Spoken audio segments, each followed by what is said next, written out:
meninggal pada malam Jumat atau di hari Jumat, maka orang itu akan terhindar dari fitnah kubur. Nggak bisa kita sandarkan kepada semua orang ya. Ada tuh pembegal ditembak oleh polisi di hari Jumat, dia habis membegal orang, maka polisi menembaknya, mati dia. Itu matinya apa tuh? Husnul khotimah apa suul khotimah? Bismillahirrahmanirrahim. Penyebab seseorang terhindar dari siksa kubur adalah tidak menyakiti orang lain dengan lisannya. Tidak menyakiti orang lain dengan lisannya. Ya, beda dengan ghibah dan namimah. Namimah tadi mengadu domba. Ya, yang dengan ghibah kita membongkar aib, menjelaskan tentang kekurangannya, ya, tentang bagaimana segala macam cacatnya dan segala macam ya. Adapun yang kedelapan ini tidak menyakiti orang dengan lisannya. Ya, barangkali kita mencelanya, berkata keji, mengejek, menduduh tanpa bukti dengan perkataan bohong dan lain-lain. Karena adanya hadis di mana Nabi SAW bersabda, salah seorang dari keduanya yang ada di kuburan ini, kan Nabi sedang melewati kuburan, salah satu dari keduanya tidak bersuci dari kencing, sedang yang lain menyakiti orang lain dengan lisannya. Ini ada yang menarik.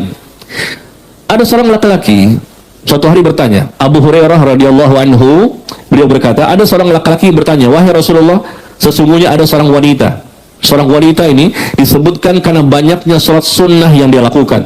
Sedekah dan puasa sunnahnya juga luar biasa. Sholat, puasa, sedekah. Puasa, sholat, sedekah. Banyak yang dilakukan. Akan tetapi, dia suka menyakiti tetangganya. Tetangganya suka disakiti. Yang wajib dia kerjakan, yang sunnah dia kerjakan, terutama apa tadi? Sholat sunnah, bangun malam, sholat duha, sholat ini, puasa sunnah Senin Kemis, atau mungkin puasa Nabi Daud, atau dia bersedekah dengan sedekah yang sering kali dia keluarkan, tapi dia suka menyakiti tetangganya. Dengan apa? Dengan lisannya, menyakiti tetangga dengan lisan. Maka beliau menjawab bahwa hiya finnar, dia berada di neraka. Dia berada di neraka. Kemudian ditanya lagi, wahai Rasulullah, sesungguhnya ada seorang wanita yang disebutkan karena sedikitnya puasa sunnah. Puasanya sedikit, sholat sunnah juga sedikit, sedekah juga ya sedikit, jarang-jarang gitu, nggak sering, nggak banyak. Tapi dia tidak suka menyakiti tetangganya dengan lisannya. Maka Rasul mengatakan, hiya fil jannah, dia berada di surga. Subhanallah ya, menyakiti tetangga kita dengan lisan kita dapat menjadikan sebab orang itu akan masuk ke dalam neraka. Meskipun sholat sunnahnya banyak, puasanya sunnahnya banyak, sedekahnya juga banyak, na'udzubillah. Maka berhati-hatilah kita menyakiti orang lain. Kita cela dia, kita ejek dia, ya, kita hancurkan kehormatannya, kita tuduh mereka tanpa bukti. Tanpa bukti, saksi nggak ada, data nggak ada, fakta nggak ada, tapi tahu nggak, dia tuh begitu, dia tuh begitu. Na'udzubillah min dzalik. Ya, untuk mendapatkan dunia, berebut-rebut, rela untuk menyembelih sesama muslim hanya untuk mendapatkan dunia. Pada dunia pasti binasa dan hancur semuanya, tapi orang berebut-rebut untuk mendapatkan uang, jabatan, kehormatan, kekuasaan. Na'udzubillah min dzalik. Pada dunia semua pasti akan ditinggalkan. Meninggal pada malam Jumat atau di hari Jumat. Meninggal pada malam Jumat atau di hari Jumat, maka orang itu akan terhindar dari fitnah kubur atau siksa kubur. Abdullah bin Amr radhiyallahu anhu, dia berkata bahwa Rasulullah sallallahu alaihi wasallam bersabda, "Ma min muslimin yamutu yaumal jumu'ah aw lailatal jumu'ah illa waqahu Allahu fitnatal qabr." Tidaklah seorang muslim ya, yang wafat pada hari Jumat atau di malam Jumat, melainkan Allah akan menjaganya dari fitnah kubur. Syekh Al-Mubarakfuri rahimahullah berkata, maksudnya Allah akan menjaganya dari fitnah kubur, yaitu pertanyaan dan azab kubur. Menjaganya dari pertanyaan, akhirnya dia mampu menjawab, dan dia akan dijaga dari azab kubur. Meninggal di apa? Malam Jumat dan hari Jumat. Tapi tentunya bukan orang sembarangan. Tentunya memang sebelumnya dia orang yang taat kepada Allah. Sebelumnya dia orang yang sudah soleh dan soleha. Sebelumnya dia orang yang bertaubat. Sebelumnya dia orang yang sudah berhijrah. Sebelumnya dia orang yang mengikuti Rasulullah dan ikhlas dalam beribadah. Pas meninggal di hari Jumat atau di malam Jumat, maka kata Nabi, dia akan terhindar dari fitnah kubur. Nggak bisa kita sandarkan kepada semua orang ya. Ada tuh pembegal ditembak oleh polisi di hari Jumat. Dia habis membegal orang, maka polisi menembaknya, mati dia. Itu matinya apa tuh? Husnul khotimah apa su'ul khotimah? Iya. Ini bukan termasuk ya. Jadi mungkin banyak kita saksikan manusia yang muslim ya, tapi mereka matinya karena maksiat. Lagi berzina di hari Jumat, berzina, mati dia. Wah, terhindar dari siksa kubur. Dia matinya karena zina. Bagaimana kita katakan dia terhindar dari siksa kubur? Pasti dia akan mendapatkan balasan dari Allah. Apalagi melakukan perbuatan dosa di hari Jumat. Jumat itu hari yang terbaik, Sayyidul Ayyam, pemimpin dari seluruh hari, hari yang paling Allah muliakan di atas seluruh hari yang ada. Maka kalau ada orang yang beribadah di hari Jumat, bisa jadi Allah lipat gandakan pahala, bisa jadi. Bahkan Rasul pun menyuruh kita untuk memperbanyak selawat di hari Jumat. Bahkan doa pun ada doa yang mustajab untuk kita baca di hari Jumat. Nabi Adam diciptakan di hari Jumat. Nanti hari kiamat pun terjadi di hari Jumat antara asar dan maghrib. Rasul menyebutkan demikian. Hari kiamat itu akan terjadi di hari Jumat antara asar sampai terbenamnya matahari. Subhanallah ya. Banyak sekali keutamaannya. Baik. Membaca, mempelajari dan mengamalkan Al-Quran.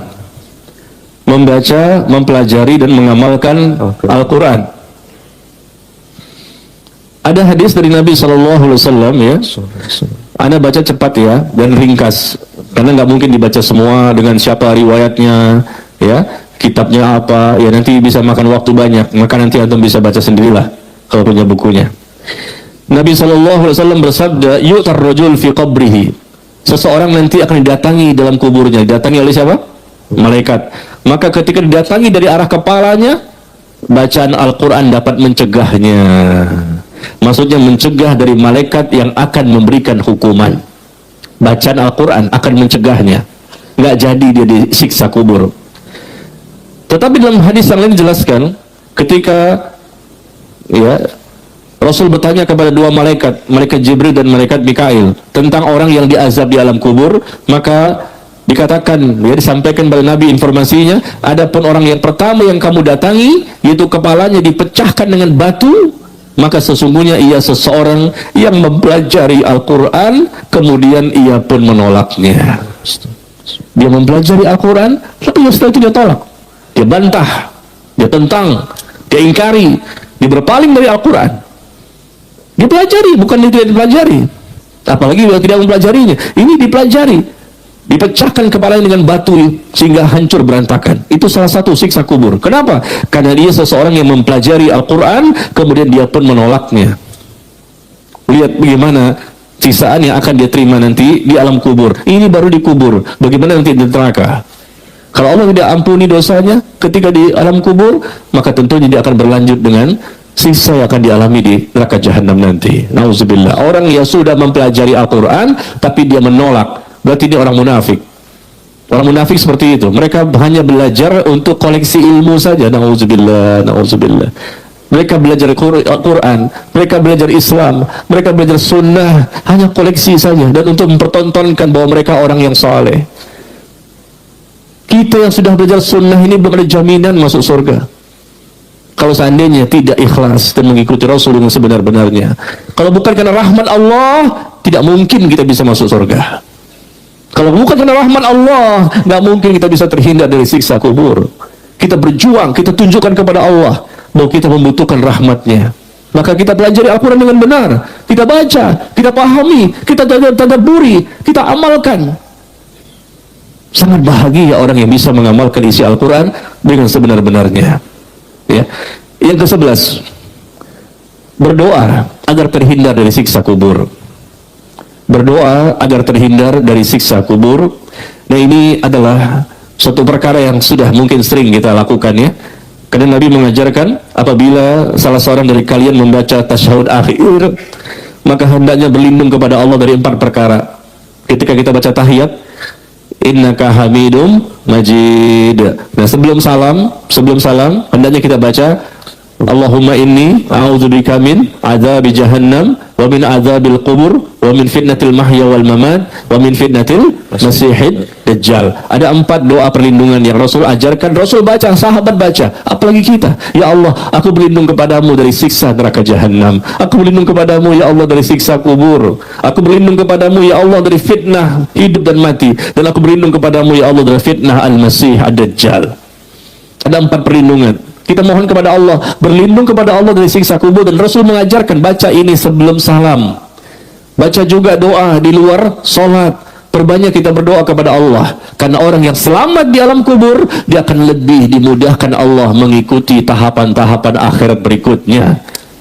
Tetapi orang yang tidak selamat di alam kubur, maka dia akan lebih berat menghadapi tahapan-tahapan akhirat berikutnya.